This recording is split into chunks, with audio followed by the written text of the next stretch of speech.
মুড়িগঙ্গার মাটি চুরি, কাকদ্বীপে মুড়িগঙ্গার মাটি কেটে বিক্রি। রাতেই মুড়িগঙ্গার মাটি কেটে বিক্রি আর মাটি চুরির ফলে মুড়িগঙ্গা নদীতে গর্ত। কাকদ্বীপে মাটির সঙ্গে চুরি ম্যানগ্রোভ জঙ্গলও। মুড়িগঙ্গায় মাটি চুরি, কাকদ্বীপে মুড়িগঙ্গার মাটি কেটে বিক্রি করা হচ্ছে। রাতেই মুড়িগঙ্গার মাটি কেটে বিক্রি, মাটি চুরির ফলে মুড়িগঙ্গা নদীতে গর্ত। আমাদের সঙ্গে রয়েছেন আমাদের প্রতিনিধি বিশ্বজিৎ হালদার। বিশ্বজিৎ, কাদের বিরুদ্ধে মাটি চুরির অভিযোগ উঠছে, এলাকার বাসিন্দারা কি বলছেন? হ্যাঁ দেখো, স্থানীয় কিছু অসাধু ব্যক্তি এই কাজের সঙ্গে জড়িত। যেটা বেশ কিছুদিন আগে যেটা হতো, মুড়িগঙ্গা নদীর যে চর, সদ্য গজিয়ে ওঠা চর, সেই চর থেকে মাটি কাটা হতো। কিন্তু যখন প্রশাসনের নজরদারি বেড়ে গেল, তখন কিন্তু যেটা দেখা গেল, এই মুহূর্তে রাত অন্ধকারে, অর্থাৎ ভোরের দিকে, একদম ভোর 3টে থেকে ভোরের আলো জাগা পর্যন্ত কিন্তু রাতের অন্ধকারে মাটি কেটে সাফ করে দেওয়া হচ্ছে।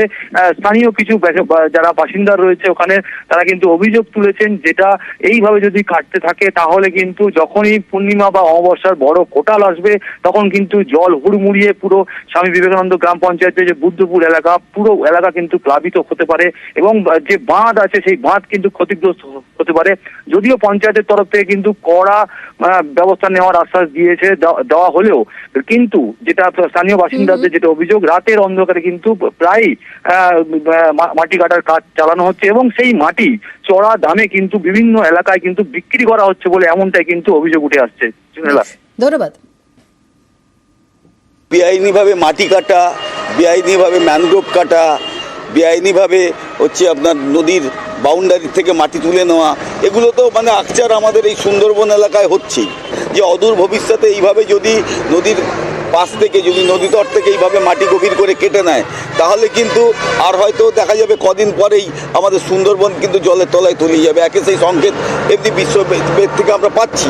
হ্যাঁ, তাই প্রশাসনের কাছে আমাদের অনুরোধ যে আপনারা অবিলম্বে এই ব্যাপারে সদর্থক পদক্ষেপ নিন। পুলিশকে বলেছি অতি সতর্কতার সঙ্গে এই কাজটা করতে।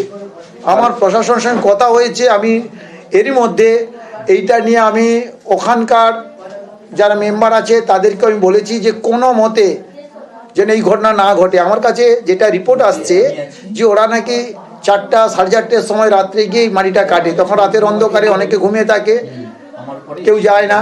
কিন্তু আমি জানতে পেরে আমি কোনো মতে এই বিষয়ে কোনো কম্প্রোমাইজ নয়, আমার তরফ থেকে কোনো নয়। আমি প্রশাসনকে একদম সরাসরি বলেছি যে আপনি ইমিডিয়েটলি ব্যবস্থা নিন।